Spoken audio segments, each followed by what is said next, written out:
नमस्कार। आज हम पढ़ेंगे ग्रहों की युति और दृष्टि। ये मैंने एक नोटबुक पे लिख रखा है। इसे समझाने में आपको काफ़ी मदद मिलेगी। ये है कुंडली। ग्रहों की युति क्या होती है? जब 2 या 3 ग्रह या 4 ग्रह एक साथ बैठ जाते हैं तो उसे युति कहा जाता है। तो जैसे यहाँ मैंने एक तालिका बना रखी है। ये कुंडली है, यहाँ चंद्र और मंगल एक साथ बैठे हैं तो ये हम मानेंगे ग्रहों की युति। तो ये युतियाँ जो होती हैं, जैसे मैंने बात की थी पीछे, बुध अगर शुभ ग्रह के साथ बैठा है, भले ही वो अशुभ हो, तो वो उसके साथ बैठा हुआ शुभ फल ही देता है। ये बात करी थी। तो उसे बैठने का मतलब होता है युति, जो मैंने यहाँ बताई।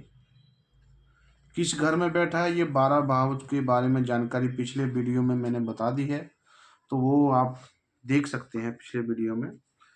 तो 12 भावों से क्या दिक्कत है, 12 भावों में क्या जानकारी दी है वो आप देख सकते हैं।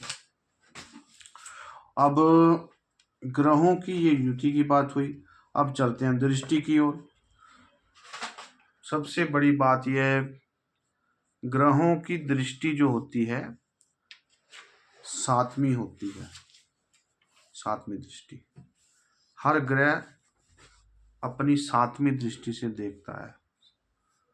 तो बारीकी से समझा जाए तो कुछ ग्रह जो पाराशरी में या संहिता में कुछ ज्योतिषाचार्य एक पाद, द्विपाद, त्रिपाद दृष्टियाँ मानते हैं, पर मेन दृष्टियाँ जो होती है 7वीं होती है, जो पूर्ण दृष्टि होती है, जिसमें से मैंने लिखा हुआ है सूर्य भी 7वीं दृष्टि पर, चंद्र भी 7, बुध भी 7, शुक्र भी 7 दृष्टि। अब मंगल जो होता है यहाँ सिर्फ 3 घरों की ओर 3 दृष्टियां डालता है।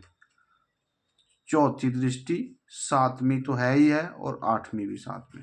अगर यहाँ मंगल बैठा हुआ है फॉर एग्जाम्पल, तो मंगल सबसे पहले चौथी दृष्टि डालेगा। 1 2 3 4 इस घर को देखेगा। ये कर्म का घर है। मंगल कैसा है, यहाँ पर बैठा हुआ जातक कई बार मंगल को अहंकारी बनाता है, तो ये कर्म का घर है।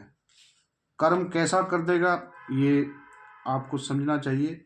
चौथी है, फिर इसके बाद 4 जो 5 6 7 ये लगन को कैसा बनाएगा वो, ठीक है। वो एकदम से जातक, अगर मंगल दोस्त तो है, पर मंगल ऐसा जातक जो होता है अपने आप को इंडिपेंडेंट समझना चाहता है, आज़ाद।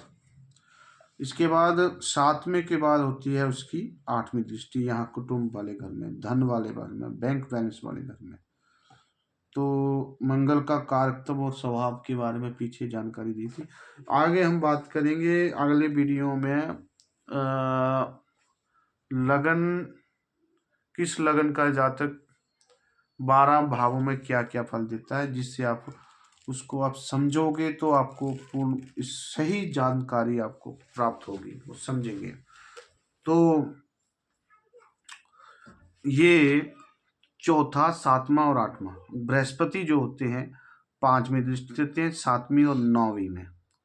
और जो शनि होते हैं वो 3री, 7वीं और 10वीं दृष्टि। शनि जब यहाँ बैठेंगे तो यहाँ से 1 2 3 3री दृष्टि, और यहाँ से 7वीं दृष्टि, और 7 8 9 10 कर्म घर को देखेंगे, ठीक है। तो शनि की दृष्टि ऐसी होती है। और बृहस्पति, इसके अलावा राहु और केतु की दृष्टि जो होती है बृहस्पति की दृष्टि के जैसी होती है। 5वीं दृष्टि, 7वीं दृष्टि, 9वीं। केतु देव भी वैसे हैं, 5वीं दृष्टि, 7वीं दृष्टि और 9वीं दृष्टि। तो ये थे ग्रहों की युति और दृष्टि के बारे में। तो अब बात आती है आज के उपाय की। उपाय ये है, अगर शादी में कोई रुकावट होती है तो उसको बृहस्पति का बीज मंत्र जपना चाहिए। तो बृहस्पति का जो बीज मंत्र है, ओम ब्रह्म बृहस्पते नमः, इस बीज मंत्र को लगातार सुबह के वक्त आपको जपना है और बृहस्पति का व्रत रखना है। व्रत का जो नियम है वो आपको YouTube पर आपको ढेरों वीडियो मिल जाएंगे, वो रखना है और विश्वास रखना है। और विष्णु सहस्त्र नाम का पाठ जो होता है वो आपको शाम को संध्या के वक्त आपको करना है। ऐसा करने से आपका जो शादी का जो लगन है वो जल्दी खुल जाता है। तो आप पर श्री हरि की विशेष कृपा बन जाती है, क्योंकि बृहस्पति के आराध्य श्री हरिदेव हैं। तो आज के वीडियो में इतना ही काफ़ी है। धन्यवाद। जय श्री राधे, जय श्री कृष्ण।